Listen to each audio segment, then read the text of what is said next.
Welcome to Talking Allergies, the podcast where we talk all things allergies about all types of allergies in all kinds of allergy lives. From food allergies to environmental allergies, special guests, community stories, allergy and science giveaways, and more. This is your allergy podcast for all things allergies. Hi, Melrick. Hi, Grace, and welcome to another episode of Talking Allergies. On this Talking Allergies episode, we are going to be talking about eosinophilic esophagitis, or EoE, which is a rare and uncommon gastrointestinal condition. We're also going to meet Sarah, who's the founder of ausEE Inc., who's an allergy mum and also has some information to share around the support available for people that experience and live with EoE. That's right. In this episode, we do talk a lot about EoE and the symptoms, but also hear from Sarah, who is absolutely lovely, from ausEE Inc. When you're managing allergies, you may also be managing other conditions as well. And that's important to talk about. It is. It's really important to talk about because with allergies and with other conditions, there's a lot of challenges day to day that you're going through. But it's important that we raise awareness and we start talking about these more commonly because then people are aware of it. So if you do meet someone with it or someone asks you about it, you can say, hey, I've heard of that. Or do you get support from there? What do you do for it? It's something that we can start sharing and collaborating and, being in support of each other for. Oh, exactly. Which is why we're talking about EoE or eosinophilic esophagitis today. But it's a really important topic. So what is eosinophilic esophagitis? So eosinophilic esophagitis, or EoE, is an inflammatory condition of the esophagus, which is the tube connecting the mouth to the stomach. When the eosinophil, a type of white blood cell, is found in increased numbers in the lining of the esophagus. An eosinophil is a type of white blood cell that is usually triggered by an allergic reaction. An eosinophilic esophagitis, EoE, is a type of eosinophilic gastrointestinal disease, EGIDs, and some others include eosinophilic gastritis, eosinophilic gastroenteritis, and eosinophilic colitis. EoE is the most commonly known EGID, but there is an increasingly amount of more awareness and research being done into the non-EoE EGIDs, or EGIDs, as they may be said. Now, Melrick, I just have to congratulate you. There was a lot of really big words in that. I commend you. I feel like I've learned a whole new language, Grace. It's important that we get these terminologies right. It's important that we communicate them and we start speaking about them a lot more because communicating about conditions and allergies and things that are related to our health are very important so people can understand what we're going through and also are able to provide appropriate support for it, especially if you go to a healthcare provider and you're communicating what your symptoms are and what your conditions are, they're able to understand what you're going through. So yes, I definitely practice eosinophilic esophagitis, but it's good that we're talking about it. It's a really good point you bring up, Melrick, because it is part of our community, our allergy community.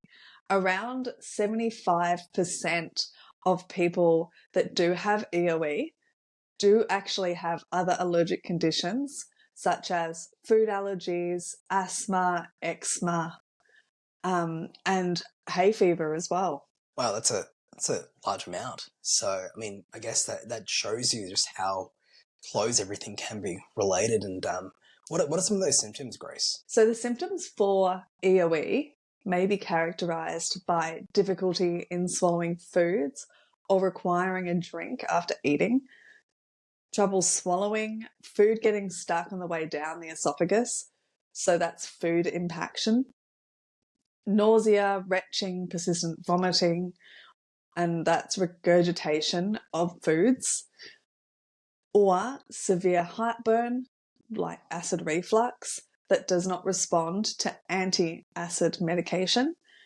and chest pain when eating.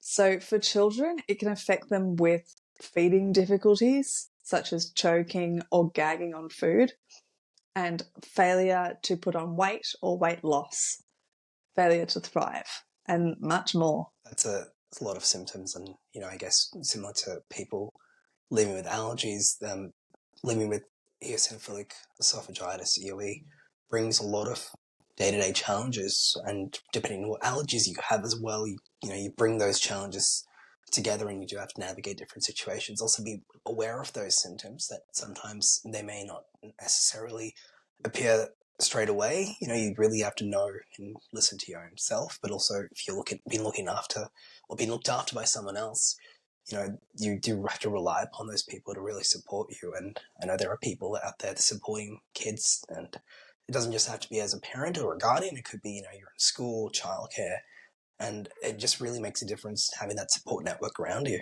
Oh, exactly. Having support for every aspect of your life is really important. But if you are living with different conditions as well, the management and also managing medications and other things like feeding tubes really matters to the people living with it. And commend everyone out there that's looking after someone else with allergies. Definitely now, like on every episode where we talk about different conditions and allergies and symptoms, it's really important that if you are experiencing symptoms or it's a loved one experiencing symptoms, or you have any questions, you're not sure what's going on, please speak and reach out to a qualified healthcare practitioner. They'll guide you on diagnosis, on treatments, and also help you with management. Now, with eosinophilic esophagitis, that is a gastroenterologist, but if you go to your GP, they'll help you get that referral, of course, to a gastroenterologist to start that direction of support. Yeah, exactly. And a gastroenterologist or working with your team can also look at management as well.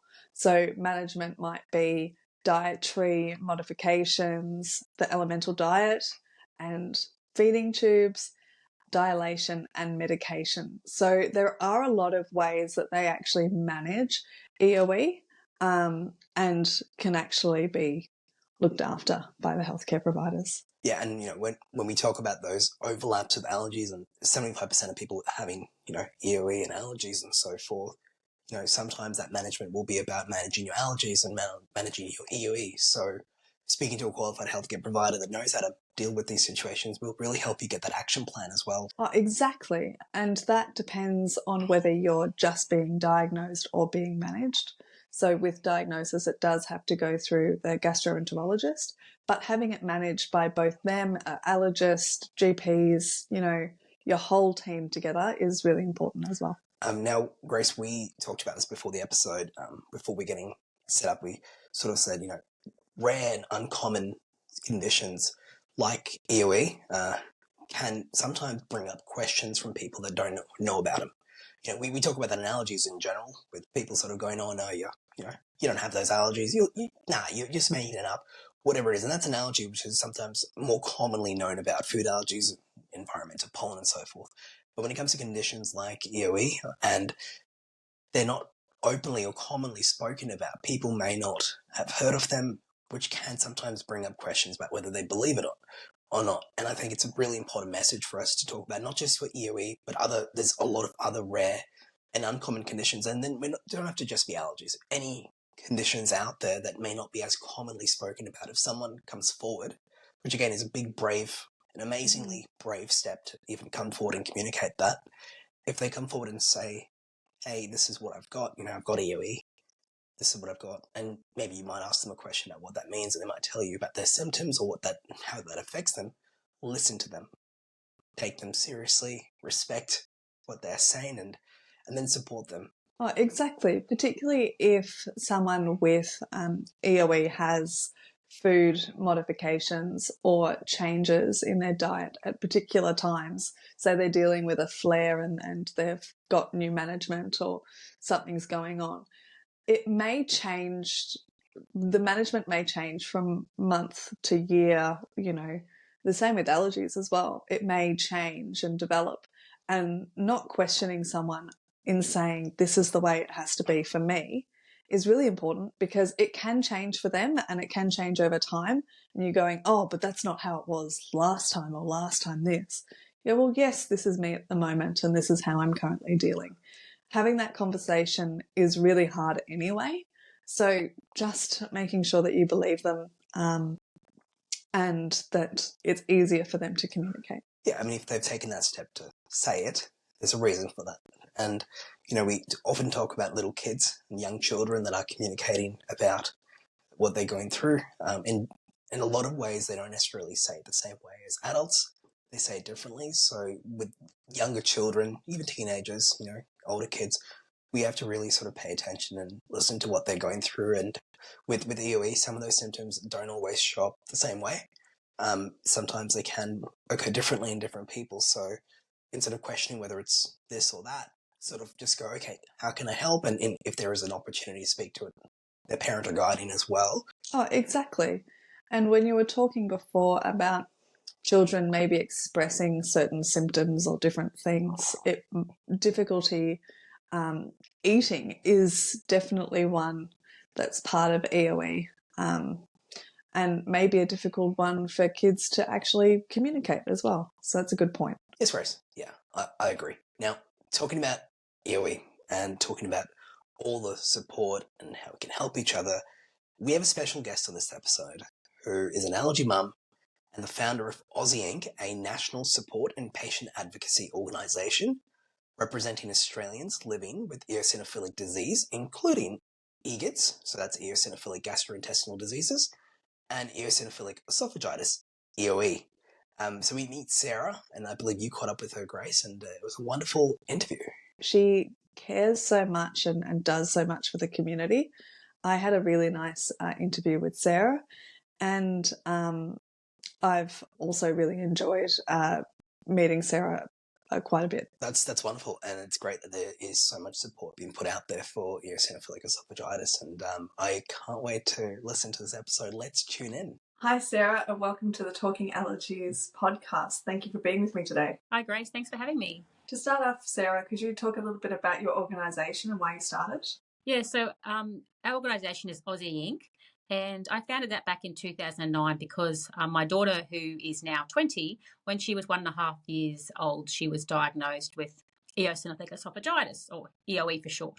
And having not knowing anything about that and finding that there was nowhere to turn to in Australia for support information, in a few years after her diagnosis, I realised, this was something we were going to be living with for quite some time, and that's what led me to start the charity ausEE Inc. to bring people together that had EOS for diseases like I was dealing with for my daughter. When did your journey with allergies begin? Well, when Bella was 4 months of age, she actually started what they call fail to thrive. So that's kind of what led us to on the journey with visiting multiple GPs at the time, and then some paediatricians, which then took us to, when she was 18 months of age, a paediatrician she was referred to then suggested that possibly she had something like celiac disease, given by some testing that she had done, which was quite a journey, led us to being referred to a paediatric gastroenterologist at the local children's hospital in Brisbane, and that's when she was diagnosed with EoE. So her first part of being like, I think this is allergies, was actually her EoE diagnosis.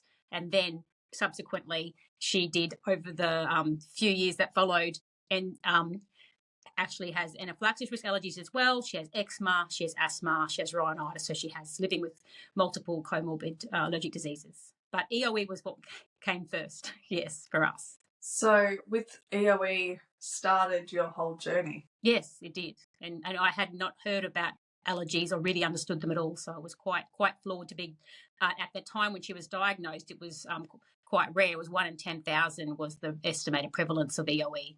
And now over the years it has grown where it's as common as 1 in 1,000. So it has expeditedly grown in that time of prevalence. Were there any changes in your life from being diagnosed with Bella? Well, yeah, it was just basically everything that it was our first child, so I didn't know any different really, but was not what we were kind of expecting. It did sort of start a big journey of having to just think about everything that she was to eat, constant medical appointments, watching her obviously being fail to thrive, trying to help her in any way we could with that. So it has been quite a journey, and as I said, she's 20 now, so a long journey of lots of things we've tried over the years and to get to the point we are now. How did you manage day-to-day living with EoE and allergies with her? A lot of planning, really, just need to be organised. You can't think about going anywhere without thinking about, will she need something to eat? Will she need something to drink? You can't easily find that out there. At the time, something I would say is that has improved over the years is that there is more items available now for people with allergies, that we have seen a shift in that, which is positive, but we still have to always think about it, and especially she has got anaphylaxis risk allergies as well, which is different to her EoE reactions that she has and flares with that. Could you talk about the difference in anaphylaxis and the flares? So for anaphylaxis, Bella is allergic to milk, egg, fish and chicken, and she did have more allergies growing up, but she has outgrown some of them, so that's the one she has, and being that she's 20, will likely have for life. With her and so that is an immediate allergic reaction. With her EoE, which causes, if she has to have some medication for that and be mindful of what she eats for that, because that will cause different symptoms. Like for her, it would be people swallowing difficulty, or food can get stuck in the esophagus, or she can have gastrointestinal problems as well. So there's different symptoms she's had over the years. So she's just got to always be thinking about what am I eating, and being mindful of that throughout. Basically, and that's every time. We all eat, and you yourself live with allergies, so you know what that's like. Everything you eat about, you have to think about. And now as an adult, she's taking that on herself. She lives independently, so that is something that she is living day to day. Thank you for sharing. If you met someone at the beginning of their allergy journey or their EoE journey, what would you tell someone?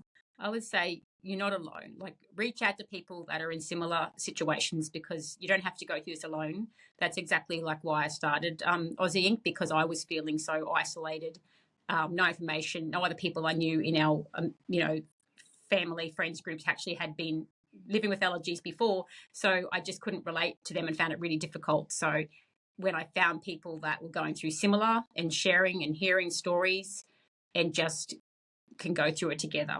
So I would just say, don't be afraid to reach out and ask questions and get support and give support. Very important to reach out and get support and give support. It's part of our community, and it's a really lovely part of our community. How is EoE linked to allergies, or is there a link?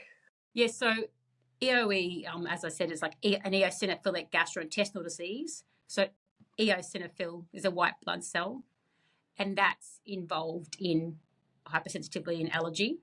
So it is common for people that have an eosinophilic disease like EoE to also have other allergic diseases, like, as I said, like immediate food allergies, eczema, asthma, rhinitis.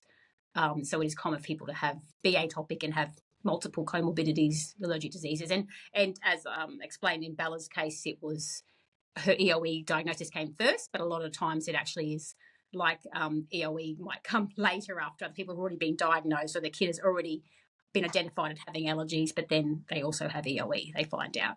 Thank you. That's a very high link with allergies and those diseases. Yeah, and we have support groups with thousands of people in them, so not everyone will also have other allergic diseases, or they would think that they don't think they necessarily do until you sort of say, oh, do you have hay fever? Oh, yes, I do get hay fever. So, yeah, so there's definitely a different broad spectrum of people that have the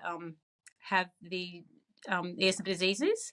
So it's not just everybody with allergies, but there is a higher proportion definitely that have allergies and other allergic diseases. Thank you for clarifying. What does ausEE Inc. do to support people? So our organisation does a lot of different things, from covering lots of areas from support. So we have peer support groups, we have virtual support group chats, and we have Facebook support groups. We provide evidence-based information, so brochures and information about eosinophilic diseases, and resources like children's books that can be helpful for sharing the story to your child about what EoE is, and also to like daycare, childcare, and schools, and even just the health professional community. We like to provide resources to them to have in their waiting rooms and things like that to help raise awareness. We do advocacy work to try to be the voice as part of patient advocacy group for people with eosinophilic diseases, and we raise awareness through awareness campaigns like National Eosinophilic Week, and we also do Feeding Tube Awareness Week as part of our campaign as well, because some people with allergic diseases might end up with a feeding tube, which is the case with EoE, so we do that as well. And we fund research, so medical research into eosinophilic diseases. That's a lot that you do. We try to cover a lot. Being a small organisation, everything we can to try to help the community and improve patient outcomes and make a difference. I mean, that is what what we're here for. With someone living with that disease, what does their life look like or management look like? Well, there really can be so many variables in it of how it affects it. It can affect people of all ages, and it affects areas from emotional, social, financial, obviously, and just every aspect of their life and the whole family unit. And there is different treatment options. So for some, if they're following like elimination diet or they have other allergies, so that is different versus if you have medication. So it's also just different treatment options. So I guess what I'm trying to say is that no two stories are the same. There are similarities, but it is really a disease that involves that multidisciplinary team, preferably healthcare team, but also working with them and the families or the individual to find out what the best option is for them and supporting them to get the best outcomes. Everyone is different and has their own experiences as well. So it's a great point to touch on that you need to see your own qualified healthcare provider to make sure your management is being looked after correctly. Yes. And we had worked with organisations like ASCIA, the peak medical body, and there is ASCIA management plan for EoE and an ASCIA action plan for EoE, which are helpful resources to have, work in conjunction with your doctor. Thank you for mentioning the action plans as well. Before you mentioned feeding tubes, what does feeding tubes have to do with managing? If someone with EoE has a failure to thrive or allergic to cow's milk protein, soy protein, things where they can't get the nutritional needs met through their diet, one of the treatment options is elemental formula. So, and this is the case with Bella. So she started elemental formula when she was 1.5 years of age. But when she was about 7, she just couldn't drink enough formula. So she ended up with a gastrostomy feeding tube that was in her stomach, but she could also have a nasogastric tube. So some people with EoE might need one of them, whether it be short term or if they can't drink the formula or for whatever reason. As I said, there's other comorbidities at play than if they have a feeding tube. So our organisation also supports and raises awareness to people Australia-wide or even internationally. We include New Zealand in that for people with feeding tubes. And that's for whatever reason the person might have a feeding tube, but EoE is just one of the reasons someone might need a feeding tube. How long has ausEE Inc. been going for? Well, this is our 15th year because I started the charity back in 2009. So we've been around for quite a while and we'll continue to do so and trying all we can to help people with EOS diseases. And we're aiming to, and have already started, to branch out to cover other EOS diseases and not just EGIDs like EoE. Has there been a specific moment or milestone that you've been proud of the work that you've done? Yeah, well, I've worked internationally with other patient advocacy group leaders in like the UK and America and other European countries. And we worked on a document called the Patient Charter for Improving Care in Eosinophilic Associated Diseases. So I'm really proud of that work and hoping that will lead towards other projects we want to work on, like standards of care guidelines to improve patient outcomes for people. Coming from that, because that was for all eosinophilic associated diseases, we've recently set up support groups and virtual support groups and online for other eosinophilic associated diseases like EGPA and hypereosinophilic syndrome, and we hope to be able to support the community further in that regard for other EOS diseases, not just eosinophilic gastrointestinal diseases. That has been our primary focus up until now. Where can we learn more about what ausEE does, Sarah? So, yeah, our website is ausee.org. So people can head to that to find about our support groups and our resources and what we do for the community, and reach out through us through, obviously, our social media networks as well. We also have an additional website called eosaware.com, and that is our website for our awareness campaign, National Eosinophilic Week, which is coming up in August. And we also have our feedingtubeaware.com.au website, which is where we have our resources and support information for people with feeding tubes. Thank you so much, Sarah, for sharing your story with Bella, talking about EoE and diseases, and thank you so much for being with me today. No worries. Thanks for having me. Thank you, Sarah. that was an absolutely wonderful interview. We appreciate you coming on to the Talking Allergies podcast and sharing all that wonderful information. I'll keep the dates open for August. Looks like it's going to be an exciting awareness period, just to bring everybody together around eosinophilic esophagitis, and of course those EGIDs as well. If you are experiencing EoE or know someone who is, they're a really fantastic support organisation, ausEE Inc. So definitely reach out to them. They've got support groups and a whole lot of range of elements there for you too. Definitely, and of course we will drop links and details on wherever you catch your podcasts. But if you want to find them online, jump onto aussie.org, which is AUSSEE.org. Thank you, Sarah, again for being interviewed. She was absolutely lovely and really happy that she was on. Yeah. Now, Grace, it is the end of another Talking Allergies episode, and I'm loving that we are starting to talk about things that are linked to allergies, but they're conditions that are not talked about enough, and we've got to start talking more about it. And I think in the next episode, we're going to go a little bit into some other conditions that people live with as well with allergies, which is great. And I'd love if there's anybody out there that's listening, and if you've got any ideas for any topics you'd love to hear about on the Talking Allergies podcast, please let us know. Drop us a note.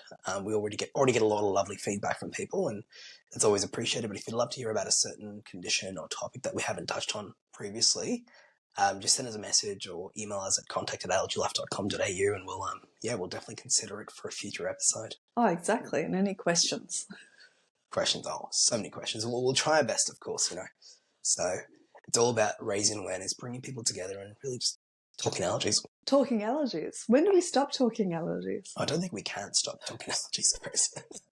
Anyway, thank you for tuning in to another Talking Allergies episode. We will catch you on the next one. On Talking Allergies. The discussions on Talking Allergies are here to support you or your loved one on your journey with allergies. The topics discussed here are not intended as medical instruction or as a substitute for advice by a qualified healthcare provider.